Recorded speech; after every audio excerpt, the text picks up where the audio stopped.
से कोनो गाड़ी बलमवा हमरो के धराई द पटना से कोनो गाड़ी।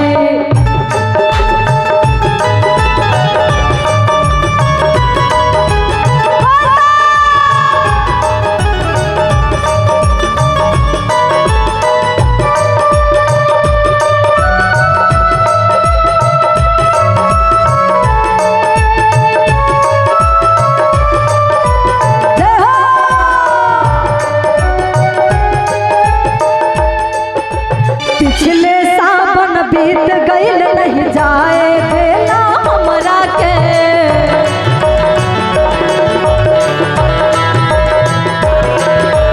पिछला सावन बीत गईल नहीं जाए देना हमरा के। अब की बार न मानब सैया समझाई ले तोहरा के।